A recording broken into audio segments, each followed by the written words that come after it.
Hello friends, कैसे हैं?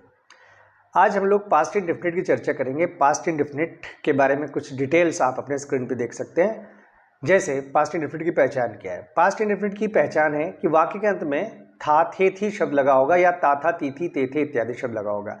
जैसे मैंने उसे देखा था, वो क्यों नहीं आया था, तुमने काम क्यों नहीं पूरा किया था, तुम क्यों नहीं जाते थे, वो कहाँ रहता था, वो क्यों नहीं खेलता था। इस तरह के वाक्य आ सकते हैं। या पहचान ये हो सकती है कि वाक्य के अंत में वर्ब आए। जैसे मैंने उसे देखा, तुम क्यों नहीं गए, वो कब आया, उसने कोशिश की। सब में देखिए वाक्य के अंत में वर्ब आ रहा है। अगर इसी के साथ है शब्द जोड़ दीजिए तो वो प्रेजेंट परफेक्ट बन जाता है। जैसे मैंने उसे देखा, पास्ट इंडेफिनिट, मैंने उसे देखा है, प्रेजेंट परफेक्ट। तुम कहाँ गए, पास्ट इंडेफिनिट, तुम कहाँ गए हो, प्रेजेंट परफेक्ट। तो यानी कंफ्यूज होने की जरूरत नहीं है। अगर है हो हूँ लगा होगा तभी आपको कंफ्यूज होना है कि प्रेजेंट परफेक्ट है कि पास्ट इंडेफिनिट है। अगर है हो हूँ लगा ही नहीं है, सिर्फ वाक्य का अंत वर्ब से हो रहा है, मैंने उसे देखा वो नहीं आया, तुम क्यों नहीं गए, तो पास्ट इंडेफिनिट है। ये तो हुआ पास्ट इंडेफिनिट के पहचान के बारे में। अगर हेल्पियो की बात करें तो एक्टिव की जहाँ तक बात है, एक्टिव में हेल्पियो के स्थान पे डिड लगाते हैं, चाहे वो कोई भी सब्जेक्ट हो, चाहे एक वचन का सब्जेक्ट हो या बहुवचन का सब्जेक्ट हो, हर जगह डिड का ही प्रयोग होता है। और पैसिव हो तो हेल्पियो के स्थान पे वॉज या वर का प्रयोग होगा। आई के साथ वॉज लगेगा और बाकी जो एक वचन की संज्ञा है सबके साथ वॉज लगेगा। जैसे ही, शी, इट या एक वचन की कोई भी संज्ञा उसके साथ वॉज लगेगा। और अगर प्लूरल हो तो वर लगेगा, जैसे यू, वी, दे या बहुवचन की कोई भी संज्ञा सबके साथ वर लगेगा पैसिव वाले वाक्यों में। अगर बात करते हैं वर्ब के फॉर्म की, अगर डिड का प्रयोग हो रहा हो तो वर्ब का फर्स्ट फॉर्म, और डिड का प्रयोग ना हो रहा हो तो वर्ब का सेकेंड फॉर्म। अगर पैसिव हो तो हमेशा थर्ड फॉर्म। अब प्रश्न उठता है कि डिड का प्रयोग कब नहीं होता है, उसके बारे में कुछ जानकारी आप अपने स्क्रीन पर देख सकते हैं। इसको नोट डाउन कर लीजिएगा, क्योंकि ये आपके पास नोट हुआ होगा, कहीं पे आपने उसको अंकित किया होगा, कहीं लिखा होगा, कहीं इस बात का जिक्र होगा आपके कॉपी में, तो आपको पढ़ने में सरलता होगी।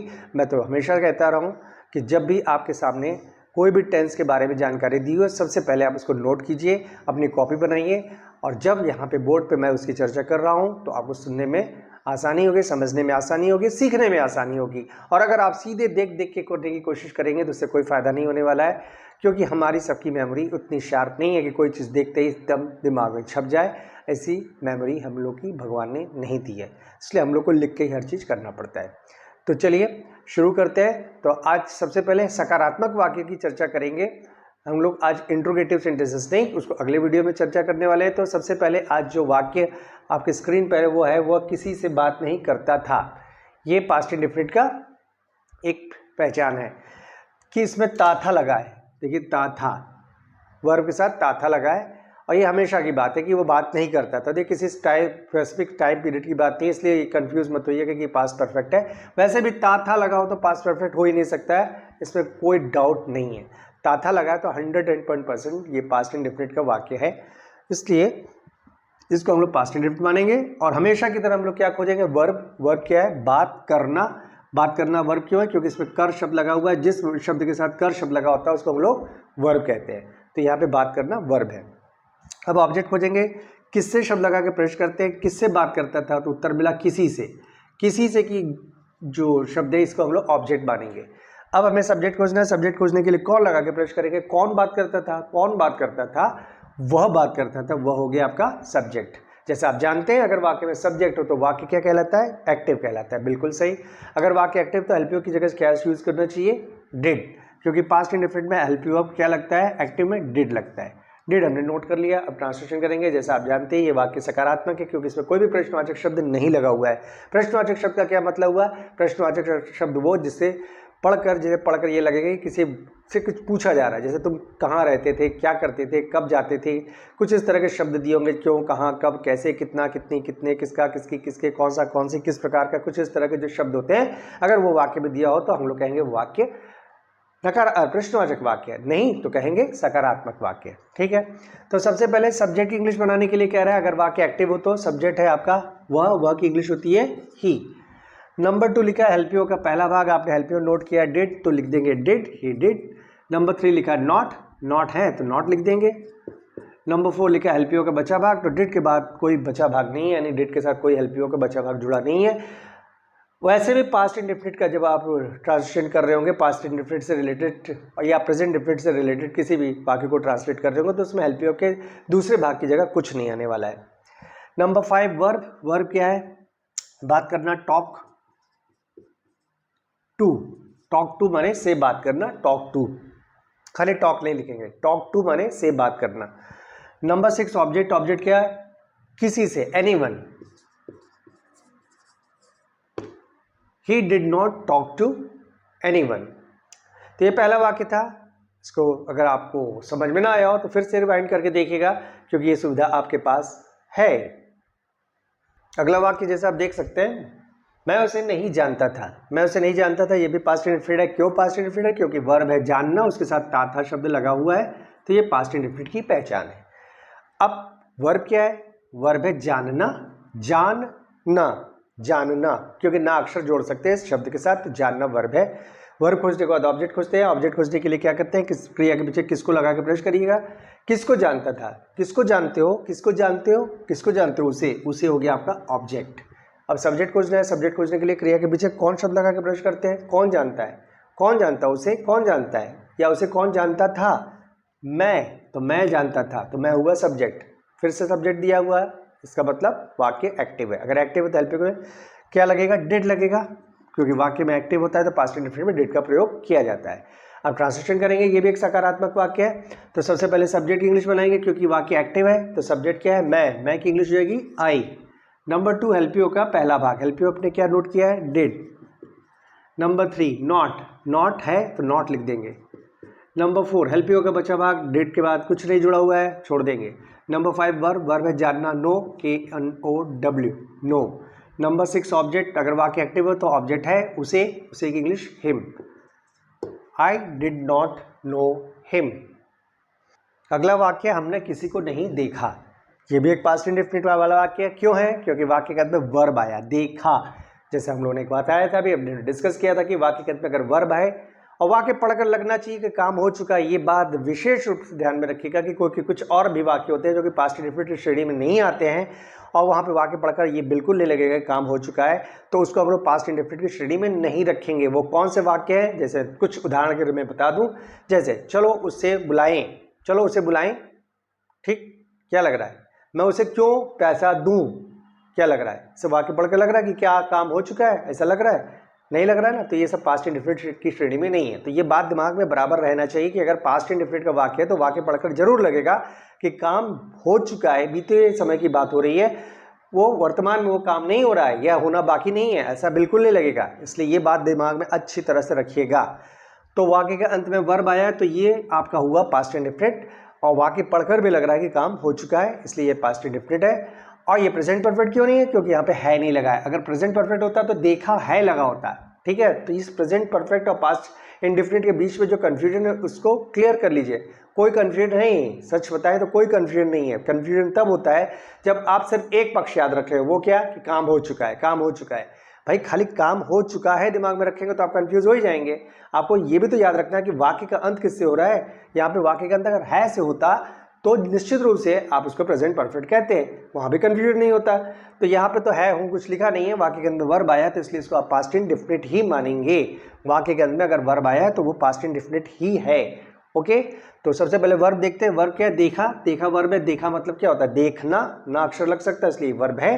अब वर्ब खोजने के बाद ऑब्जेक्ट खोजेंगे। वर्ब ऑब्जेक्ट किस तरह से खोजते हैं, क्रिया के पीछे किसको लगा के प्रश्न करेंगे, किसको देखा, किसको देखा, किसी को, किसी को हो गया आपका ऑब्जेक्ट, ऑब्जेक्ट मिल गया। अब सब्जेक्ट खोजेंगे। सब्जेक्ट खोजने के लिए कौन लगा के या किसने लगा के प्रश्न करेंगे, किसने देखा, किसने देखा, हमने देखा, हमने हो गया आपका सब्जेक्ट। सब्जेक्ट है का मतलब वाक्य एक्टिव है। अगर एक्टिव है तो एलपी के स्थान पर क्या लगेगा, डिड, तो यहाँ फिर से डिड लगने वाला है। अब ट्रांसलेशन शुरू करते हैं। सकारात्मक वाक्य जैसे आप देख सकते हैं तो सबसे पहले सब्जेक्ट की इंग्लिश बनाएंगे। सब्जेक्ट क्या है, हमने, हमने यानी वी, एक इंसान की बात नहीं हो रही, एक से ज्यादा लोग मिलके बोले हमने उसको कभी नहीं देखा, इसलिए यहाँ पे वी लगेगा। नंबर 2 हेल्पियो का पहला भाग, हेल्पियो आपने किया नोट, डिड, तो डिड लिख देंगे। नंबर 3 नॉट, वाक्य में नॉट है तो नॉट लिख देंगे। नंबर 4 हेल्पियो का बचा भाग, डिड के साथ कुछ जुड़ा नहीं है, छोड़ देंगे। नंबर 5 वर्ब, वर्ब क्या है, देखा, सी। नंबर 6 ऑब्जेक्ट, ऑब्जेक्ट क्या है, किसी को, anyone. We did not see anyone. फिर से एक वाक्य आप देख सकते हैं, उसने कभी नहीं मेहनत किया, उसने कभी नहीं मेहनत किया, ये भी पास्ट इंडेफिनिट है। क्यों, क्योंकि वाक्य के अंत में वर्ब आया, मेहनत किया, और काम हो चुका है, बीते हुए किसी समय की बात हो रही है कि उसने कभी मेहनत नहीं किया, जब उसको मेहनत करना था उसने कभी मेहनत नहीं किया। ठीक है, तो ये बीती हुई बात है। और है नहीं लगा तो ये प्रेजेंट परफेक्ट तो बिल्कुल नहीं है, ये है तो पास्ट इंडेफिनिट ही। तो चलिए सबसे पहले वर्ब देखते हैं। वर्ब क्या है इसमें? मेहनत करना वर्ब है, मेहनत करना वर्ब है। वर्ब खोजने के बाद ऑब्जेक्ट खोजते हैं। इसमें ऑब्जेक्ट नहीं मिलेगा क्योंकि कुछ वर्ब होते हैं जिसको हम लोग इंट्रांजिटिव वर्ब कहते हैं। उसको जब आप खोजिएगा ऑब्जेक्ट, उसमें ऑब्जेक्ट नहीं मिलने वाला है, जिसे सिद्ध कर लेते हैं इन प्रश्नों को पूछ के कि ये इंट्रांजिटिव वर्ब है कि नहीं। किसको लगा के प्रश्न करिए, किसको मेहनत किया, सही लग रहा है सुनने में, नहीं लगा तो उत्तर नहीं मिलेगा। किसकी मेहनत किया, ये भी कैंसिल कीजिए क्योंकि सुनने में सही नहीं लगा। किससे मेहनत किया, ये भी सही नहीं लगा, छोड़िए। किसे मेहनत किया, ये तो एकदम बकवास लग रहा है। क्या मेहनत किया, ये भी गलत लग रहा है, तो इसलिए यहाँ पे ऑब्जेक्ट नहीं मिलेगा। प्रश्न जब कर रहे हैं आप, सुनने में अटपटा लग रहा है तो इसका मतलब वर्ब में ऑब्जेक्ट नहीं है, इस वर्ब का कोई ऑब्जेक्ट नहीं है। तो अर्थ यह निकला ये एक क्या है, ये एक इंट्रांजिटिव वर्ब है। चलिए, ऑब्जेक्ट के ना होने से एक्टिव या पैसिव के निर्धारण में कोई समस्या नहीं आती, इस बात को ध्यान में रखिएगा। कुछ लोग कंफ्यूज हो सकते हैं, कुछ लोग ये सोच सकते हैं कि अगर वाक्य में सब्जेक्ट नहीं है तो वाक्य नहीं है तो पैसिव होता है। तो क्या ऑब्जेक्ट ना हो तो भी पैसिव होता है? बिल्कुल नहीं, ऑब्जेक्ट हो या ना हो इससे कोई फर्क नहीं पड़ता है, लेकिन सब्जेक्ट हो तो एक्टिव, सब्जेक्ट ना हो तो पैसिव। ठीक, तो फिर अब सब्जेक्ट खोज लेते हैं। सब्जेक्ट खोजने के लिए किसने लगा के प्रश्न किया, किसने मेहनत किया, किसने मेहनत किया, उसका उत्तर मिला उसने, तो उसने हो गया आपका सब्जेक्ट। अगर सब्जेक्ट मिला तो वाक्य में क्या है, एक्टिव का हेल्पियो लगेगा। एक्टिव का हेल्पियो लगता है मतलब डिड लगेगा। हेल्पियो मिल गया, अब ट्रांसलेशन करेंगे। सबसे पहले सब्जेक्ट की इंग्लिश बनाएंगे क्योंकि वाक्य एक्टिव है। सब्जेक्ट क्या है, उसने, ही। नंबर 2 हेल्पियो का पहला भाग डिड। नंबर 3 नॉट या नेवर, यहाँ पे नॉट नहीं लगेगा, यहाँ पे नेवर लगेगा। क्यों नेवर लगेगा? क्योंकि इस वाक्य में खाली नहीं शब्द नहीं लिखा है, यहाँ लिखा है कभी नहीं। तब जब वाक्य में कभी नहीं शब्द लिखा हो तो कभी नहीं की इंग्लिश होती है नेवर। ठीक है, अब नंबर 4 हेल्पियो का बचा वक्त तो यहाँ पे है नहीं, कुछ नहीं है, डिड के साथ कुछ नहीं, छोड़ देंगे। Number 5 verb. वर्ब क्या है, मेहनत करना, मेहनत करने का लेबर, वर्क हार्ड। ठीक है, तो यहां पे वर्क हार्ड लिख दें। लेकिन ये वाक्य में जो डिड शब्द है, डिड जो हेल्पियो की जगह यूज हो रहा है, इसको हटाना पड़ेगा। अगर चाहे तो हटाएं या चाहे तो रहने दें। हटाएंगे कब? जब नॉर्मली बात कर रहे हो। उसने कभी नहीं मेहनत किया, एक नॉर्मल से हमने स्टेटमेंट दे दिया उसने कभी नहीं मेहनत किया, तो उस केस में हमें डिड हटाना पड़ेगा क्योंकि हम स्ट्रेस नहीं दे रहे हैं, किसी बात पे जोर दे के नहीं कह रहे। और अगर हम जोर दे के कह रहे हैं बात पे, जैसा कि आपने अपने डिटेल में देखा है, जो आपको स्क्रीन पे मैंने शेयर किया था कि पास्ट इंडेफिनिट से रिलेटेड कुछ महत्वपूर्ण बातें जो आपने देखा स्क्रीन पर, उसमें ये भी बात थी कि अगर बात को जोर दे के कह रहे हो तो उस केस में डिड नहीं हटाइए, डिड रहने दीजिए। जैसे he did never work hard, he did never work hard, ये आप चाहे तो कह सकते हैं। लेकिन अगर आपको लग रहा है बात पे जोर नहीं दिया जा रहा है, नॉर्मली एक स्टेटमेंट पास किया जा रहा है, तो उस केस में आपको यहाँ से डिड हटाना पड़ेगा, क्योंकि आपने देखा है कि डिड के बाद अगर वर्ब या नेवर आए तो डिड को हटा दिया जाता है। ये आपने देखा है स्क्रीन पे, आपने जो शेयर किया था मैंने आपके साथ महत्वपूर्ण बातें, उसमें से ये लाइन सबसे पहली थी कि अगर डिड के तुरंत बाद वर्ब या नेवर आए तो डिड को हटा देते हैं। तो यहाँ से डिड हटाना पड़ेगा, और डिड को हटा के क्या करते हैं, डिड को हटा के वर्ब का सेकंड फॉर्म लगाते हैं। तो यहाँ पे डिड हटाएंगे और सेकंड फॉर्म लगाएंगे तो हो जाएगा he never worked, he never worked hard, he never worked hard. ठीक है, कंफ्यूज होने की जरूरत नहीं है। फिर से देखिएगा, जो मैंने बातें अभी रिपीट की हैं, जो बातें मैंने कही हैं, उसको फिर से आप रिपीट करके देखिएगा, जरूर समझ में आ जाएगी बात। अभी एक दो वाक्य और इससे रिलेटेड दूंगा तो आपको बिल्कुल क्लियर हो जाएगा कॉन्सेप्ट। वह कोशिश करता तो था, वो कोशिश करता तो था, देखिए ता था आया, ता था, ये भी पास्ट इंडेफिनिट की पहचान है, वो कोशिश करता तो था। अब वर्ब क्या है इसमें, कोशिश करना, कोशिश करना वर्ब है। ये भी देखिए कि इंट्रांजिटिव वर्ब है, इसमें जब आप ऑब्जेक्ट खोजेंगे ऑब्जेक्ट नहीं मिलने वाला है। प्रश्न करके देखते हैं, किसको कोशिश करता था, सही लगा नहीं लगा। किसकी कोशिश करता था, सही लगा नहीं लगा। किससे कोशिश करता था, किसे कोशिश करता था, क्या कोशिश करता था, ये सारी बातें सुनने में गलत लग रही हैं, सुनने में सही नहीं लग रहा है, इलॉजिकल लग रहा है, इसलिए हम इसका उत्तर भी नहीं प्राप्त कर पाएंगे वाक्य में। तो अर्थ ये सिद्ध होता है इससे कि वाक्य इंट्रांजिटिव, ये जो वर्ब है इंट्रांजिटिव वर्ब है। ओके, इसमें ऑब्जेक्ट नहीं है। सब्जेक्ट खोजते हैं, कौन लगा के प्रश्न करेंगे, कौन कोशिश करता था, उत्तर मिला वह आपका सब्जेक्ट है। सब्जेक्ट मिल गया तो वाक्य एक्टिव है, एक्टिव है तो डिड लगेगा। अब ट्रांसलेशन करेंगे, सबसे पहले सब्जेक्ट की इंग्लिश बनाएंगे क्योंकि ये एक्टिव है, सब्जेक्ट है वह की इंग्लिश हो जाएगी ही। नंबर 2 हेल्पियो का पहला भाग did, he did. Number 3 not या नेवर, इसमें नॉट नेवर नहीं है। नंबर 4 हेल्प के बचा हुआ नहीं है, डिड के साथ कुछ नहीं है। नंबर 5 वर्ब क्या कोशिश करना, ट्राई। नंबर 6 ऑब्जेक्ट है नहीं, छोड़ देंगे, ही डिड ट्राई।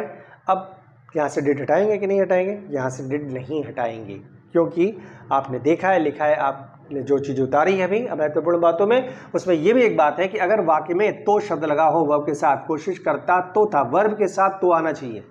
वो जाता तो था, मैं उससे बात करता तो था, वो यहाँ आता तो था, तुम खेलते तो थे, तो शब्द अगर लगा हो वर्ब के साथ तो यहाँ पे डिड हटाने की जरूरत नहीं है। ही डिड ट्राई, यानी डिड के साथ फर्स्ट फॉर्म ही रहेगा, ही डिड ट्राई।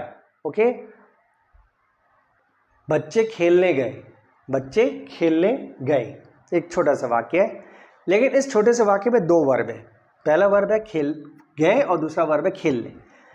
खेलने गए, अब जब दो वाक्य में दो वर्ब है तो पहले आपको ये कंफर्म करना पड़ता है कि सचमुच दो वर्ब है कि नहीं, क्योंकि कई बार ऐसा होता है जो गए शब्द या जा गया, गई, गए में से कोई भी शब्द वाक्य में दिया हो तो कई बार उस शब्द का कोई अर्थ ही नहीं निकलता है। ठीक है, गया, गई, गए या जा जो शब्द है वो आपके पैसिव होने का संकेत होता है कई वाक्यों में। तो किस तरह से इस डाउट को क्लियर करें, किस तरह से ये कंफर्म करें कि वाक्य एक्टिव है कि पैसिव है, यानी इसमें गए शब्द का कोई रोल है कि नहीं, इसका कोई अर्थ निकल रहा है कि नहीं। सिंपल सा तरीका मैंने बताया है। ये क्या करना है, गए के पीछे वाले जो शब्द है उसको छुपा के वाक्य पढ़िए। बच्चे गए सुनने में सही लग रहा है, इसका मतलब इस गए शब्द का अर्थ निकल रहा है। तो यहाँ पे गए शब्द जो है आपका वर्ब है, और गए शब्द वर्ब है तो यकीन मानिए वाक्य कभी जिंदगी में पैसिव नहीं हो सकता है, किसी भी कीमत पर वह वाक्य पैसिव नहीं हो सकता है। जहाँ पर गया या जा शब्द का अर्थ जो होता है, शाब्दिक अर्थ, कहीं जाने से जो अर्थ निकलता है, अगर है वही अर्थ निकल रहा है तो वाक्य कभी कभी कभी कभी पैसिव नहीं हो सकता है, कभी नहीं हो सकता है। ठीक है, तो इस वाक्य में पैसिव, इस वाक्य में वर्ब गए। अब हमें ऑब्जेक्ट खोजने की भी जरूरत है, क्योंकि गए शब्द एक इंट्रांजिटिव वर्ब है। इंट्रांजिटिव वर्ब है, किस तरह सिद्ध करेंगे, ऑब्जेक्ट खोजिए, ऑब्जेक्ट नहीं मिलेगा। किसको लगा के प्रश्न करिए, किसको गए, किसकी गए, किससे गए, किसे गए, क्या गए। इन प्रश्नों को सुनने में आपको सही लग रहा है, ये प्रश्न जब सुन रहे हैं आप सही लग रहा है, बोल रहे हैं तो सही लग रहा है, नहीं सही लग रहा है तो इसका उत्तर भी नहीं मिलेगा, इसलिए इस वाक्य में ऑब्जेक्ट नहीं है। चलिए सब्जेक्ट खोजते हैं, कौन लगा के प्रश्न करेंगे, कौन गया या किसने लगा के प्रश्न, किसने गए या कौन गया। कौन गए सुनने में सही नहीं लग रहा है, कौन गया, कई बार हमें प्रश्न सही करके बोलना पड़ता है। ठीक है, जरूरी नहीं कि यहाँ पे गए लगाए तो जब आपने कौन लगा के पढ़ा कौन गए आपको लगा अटपटा लग रहा है, इसका मतलब इसका उत्तर नहीं मिलेगा, बिल्कुल नहीं। कई बार आपको प्रश्न अपने विवेक का प्रयोग करते हुए सही ढंग से करना पड़ता है। ठीक है, तो कौन गया, कौन गया, कौन जा रहा है, इस तरह के प्रश्न करिए। उत्तर मिला बच्चे, बच्चे हो गया आपका सब्जेक्ट, सब्जेक्ट दिया है तो वाक्य हुआ एक्टिव, एक्टिव हेल्पियों के स्थान पर डिड का प्रयोग होगा। आप ट्रांसलेशन करेंगे, सबसे पहले सब्जेक्ट की इंग्लिश बनाएंगे। सब्जेक्ट क्या है, बच्चे, चिल्ड्रन, द चिल्ड्रन। नेक्स्ट हेल्पियो का भाग, पहला भाग डिड, नॉट या नेवर इस वाक्य में नहीं है।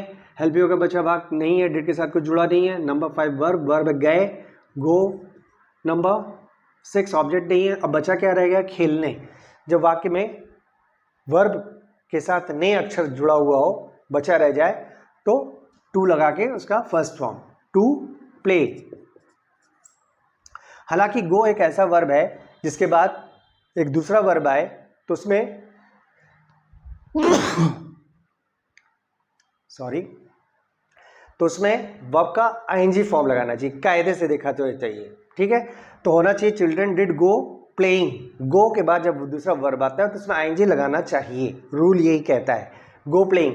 लेकिन बातचीत के दौरान हम लोग इस बात का ख्याल नहीं रखते हैं और हम लोग गो के बाद जो दूसरा वर्ब आता है उसमें भी टू लगा के फर्स्ट फॉर्म ही का प्रयोग करते हैं। तो मैं तो चाहूँगा कि रूल से चलिए, तो रूल से चलिए तो ज़्यादा अच्छा होगा।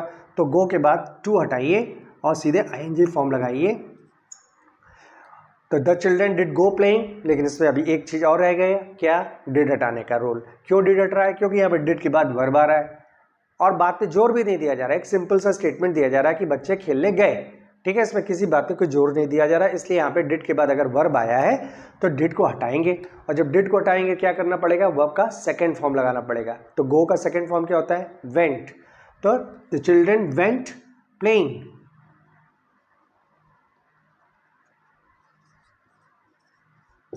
The children went playing. अगर आपको लगता है कि नहीं वेंट टू प्ले होना चाहिए तो ठीक है, बिल्कुल यूज़ करिए, वेंट टू प्ले यूज़ करिए, क्योंकि इतना हार्ड एंड फास्ट रूल भी नहीं है ये, इस चीज़ के लिए आपको कोई फांसी पे नहीं लटका देने वाला है। ये एक सिंपल सा है रूल जो कि अक्सर लोग फॉलो नहीं करते हैं। जो स्ट्रिक्टली ग्रामर को फॉलो करके चलने वाले लोग हैं, जो वास्तव में एक लेवल की इंग्लिश जानते हैं, उनके मुंह से आप कभी भी नहीं सुनेंगे कि गो के बाद जो दूसरा वर्ब आ रहा है उसमें वो आईएनजी लगा रहे हो, सॉरी फर्स्ट फॉर्म लगा रहे हो और टू लगा रहे हो, यानी उसमें हमेशा जिरंड का यूज़ किया जाता है, कभी इन्फिनिटिव का यूज़ नहीं किया जाता है। तो द चिल्ड्रन वेंट प्लेइंग, या और आपका मन है तो कह लीजिए the children went to play. वाक्य है उसकी भविष्यवाणी गलत सिद्ध हुई, उसकी भविष्यवाणी गलत सिद्ध हुई। इसमें वर्ब क्या है? गलत, सिद्ध होना वर्ब है। यहाँ पे सिद्ध हुई जो शब्द लिखा है ये वर्ब है, वाक्य के अंत में आया है और काम हो चुका है, इसलिए पास्ट इंडेफिनिट है। तो सिद्ध होना आपका वर्ब है, हुई मतलब होना, सिद्ध होना वर्ब है।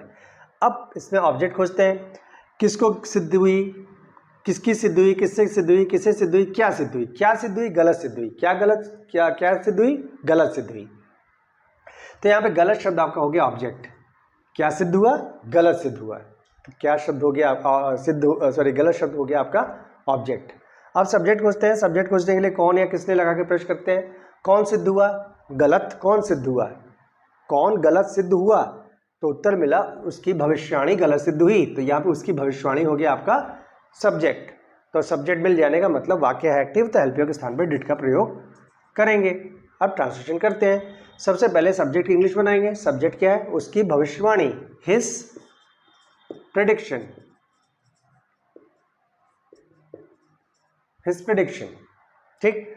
नंबर 2 हेल्पियो का पहला भाग डिड। नंबर 3 नॉट या नेवर नहीं है, छोड़ देंगे। नंबर 4 हेल्पियो का बचा भाग नहीं है, छोड़ देंगे। नंबर 5 वर्ब, वर्ब है सिद्ध होना, प्रूव।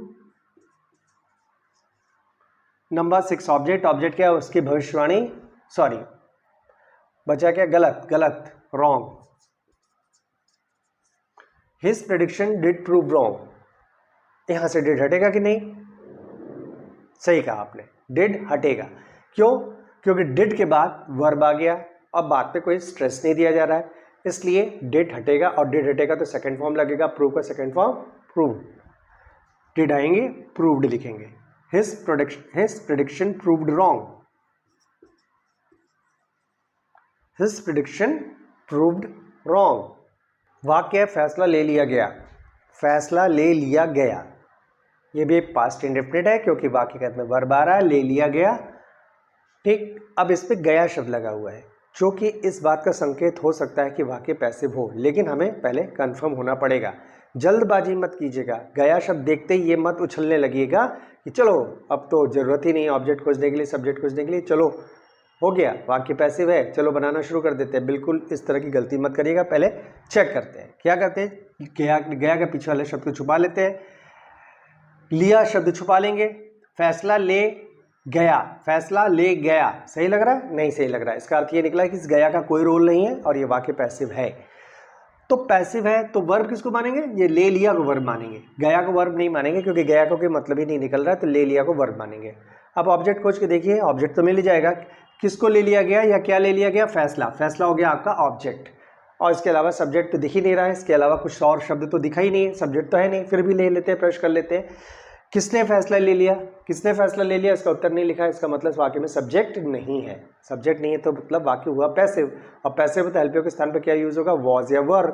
और जब पैसिव होता है तो हम लोग ऑब्जेक्ट को देके ट्रांसलेशन करते हैं, ऑब्जेक्ट को देके हेल्पियो डिसाइड करते हैं। ऑब्जेक्ट क्या है, फैसला, फैसला एक वचन है तो एक वचन के साथ वॉज लगता है, तो यहाँ पे हेल्पियो के स्थान पर वॉज का प्रयोग होगा।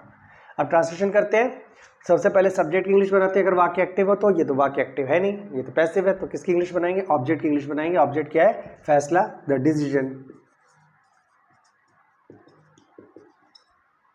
The decision. नंबर 2 हेल्पियो का पहला भाग, ये हेल्पियो आपका वॉज। नंबर 3 नॉट या नेवर नहीं है, छोड़ देंगे। नंबर 4 हेल्पियो का बचा भाग नहीं है, छोड़ देंगे। नंबर 5 वर्ब, वर्ब लेना, टेक, थर्ड फॉर्म टेकन, क्योंकि ये पैसिव है, पैसिव हो तो हमेशा वर्ब का थर्ड फॉर्म लगता है, चाहे वो कोई भी टेंस हो। The decision was taken. Number 6 object, object की इंग्लिश आपने पहले बना ली क्योंकि ऑब्जेक्ट की इंग्लिश कभी भी पैसिव वाले वाक्यों में वर्ब के बाद नहीं बनाते हैं। तो द डिसीजन वॉज टेकन। मुझसे कभी नहीं पूछा गया, अगला वाक्य मुझसे कभी नहीं पूछा गया, इसमें वर्ब है पूछना, इसमें भी गया शब्द लगा हुआ है, तो एक बार चेक कर ले, ये पैसिव तो नहीं है। गया के पीछे वाला शब्द छुपा लेते हैं, मुझसे कभी नहीं गया, सही नहीं लगा, इसका अर्थ ये निकला कि ये पैसिव है और गया का कोई रोल नहीं है, तो यहाँ पे पूछा शब्द को वर्ब मानेंगे। और ऑब्जेक्ट खोजेंगे। किससे लगा के प्रश्न करेंगे, किससे पूछा गया, तो उत्तर मिला मुझसे, तो ये हो गया आपका ऑब्जेक्ट। सब्जेक्ट खोजना है, सब्जेक्ट खोजने के लिए किसने लगा के प्रश्न करेंगे, किसने पूछा गया नहीं, किसने पूछा या कौन पूछ रहा है, इसका उत्तर इस वाक्य में नहीं लिखा है, सब्जेक्ट नहीं है, मतलब वाक्य हुआ पैसिव। और पैसिव है तो ऑब्जेक्ट को देख के हेल्प यू डिसाइड किया जाता है। और यहाँ पे ऑब्जेक्ट क्या है, मुझसे, और मुझसे की इंग्लिश क्या होगी, आई, मी नहीं। मैंने पहले भी कहा है कभी भी वाक्य पैसिव हो तो उसमें आई, वी, ही, शी, दे इनका प्रयोग नहीं होता है, बिल्कुल नहीं होता है। यानी ऑब्जेक्टिव प्रोनाउन का ही, मैंने गलत कहा, अगर वाक्य पैसिव हो तो मी, हिम, देम, अस इन शब्दों का प्रयोग नहीं होता, ऑब्जेक्ट का प्रयोग नहीं होता है। जब भी प्रयोग होगा सब्जेक्ट का प्रयोग होगा, यानी सब्जेक्टिव प्रोनाउन का यूज होगा। यानी अगर वाक्य पैसिव हो तो भी आपको I, we, you, they, he, she का ही प्रयोग करना है, या किसी का नाम हो तो कोई समस्या ही नहीं। तो यहाँ पे मुझसे की इंग्लिश हो जाएगी आई, और आई के साथ लगता है वॉज, हेल्प यू लगेगा आपका वॉज। अब ट्रांसलेशन करें तो सबसे पहले सब्जेक्ट की इंग्लिश, अगर वाक्य एक्टिव हो, सब्जेक्ट तो नहीं है इस वाक्य में, तो ऑब्जेक्ट की इंग्लिश बनाएंगे। ऑब्जेक्ट क्या है, मुझसे, और मुझसे की इंग्लिश हो गई आई। नंबर 2 हेल्प यू का पहला भाग, हेल्प यू का पहला भाग वॉज। नंबर 3 नॉट या नेवर, यहाँ पे कभी नहीं लिखा है तो नेवर।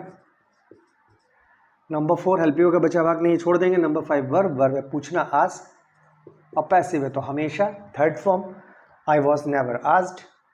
यहाँ से नेवर वॉज नहीं हटाएंगे, क्योंकि नोट्स पे ये नहीं लिखा है कि वॉज या वर के बाद नेवर आए तो वॉज वर हटा देते हैं, ये नहीं लिखा है। डिड के बाद नेवर आता है तब नेवर डिड हटाते हैं और आपका सेकंड फॉर्म लगाते हैं, ठीक है। तो यहाँ तो वॉज लिखा है तो यहाँ से वॉज हटेगा नहीं, तो आई वॉज नेवर आस्क्ड। तो आज हम लोगों ने कुछ अफर्मेटिव सेंटेंसेस को डील किया पास्ट इंडेफिनिट के।